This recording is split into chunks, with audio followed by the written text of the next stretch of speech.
করেছে, দাবি প্রতিশ্রুতি দিলেও প্রতিশ্রুতি তারা রাখেনি যথাযথভাবে।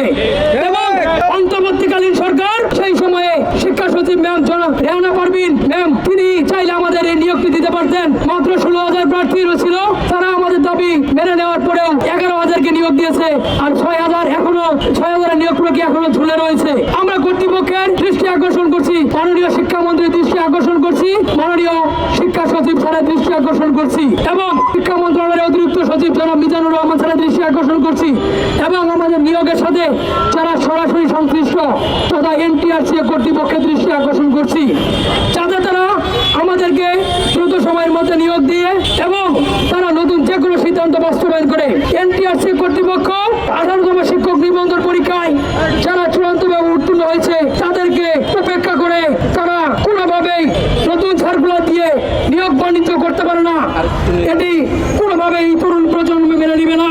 এনটিআরসি কর্তৃপক্ষ এটি কি অর্থ উপার্জনকারী প্রতিষ্ঠান, নাকি এটি সত্যি জনগণের উন্নয়নে শিক্ষকদের উন্নয়নে কাজ করতে চাই? আমরা এটি সংশ্লিষ্ট কর্তৃপক্ষের নিকট প্রশ্ন রেখে যাচ্ছি। এনটিআরসির নীতিমালা অনুযায়ী সর্বোচ্চ 35 বছর পর্যন্ত নিয়োগ দেওয়া যায়। 35 বছর উত্তীর্ণ হলে অযোগ্য বলে বিবেচিত হয়। আমাদের বয়স 35 বছরের মধ্যে আমাদের নিবন্ধন সনদ দেওয়া হয় 2025 সালের 4 জুন। সেই হিসেবে আমাদের সনদের মেয়াদ এখনো প্রায় 2 বছরের মতো বাকি। কর্তৃপক্ষের নিকট পর্যাপ্ত শূন্যপদ রয়েছে, তাহলে কেন আমাদেরকে নিয়োগ দেওয়া হবে না? কর্তৃপক্ষের নিকট প্রশ্ন রেখে যাচ্ছি আমি। এনটিআরসি কর্তৃপক্ষের নিকট পর্যাপ্ত শূন্যপদ রয়েছে, এবং আরেকটা বিষয়, অত্যন্ত দুঃখজনক বিষয়, 60,000 জাল সনদধারী সারা দেশে শিক্ষকতা পেশায় এখনো বহাল রয়েছে। এনটিআরসির মাধ্যমে 60,000 জাল সনদধারী চাকরিতে বহাল থাকলে 6,000 বৈধ সনদধারী কেন নিয়োগ পাবে না?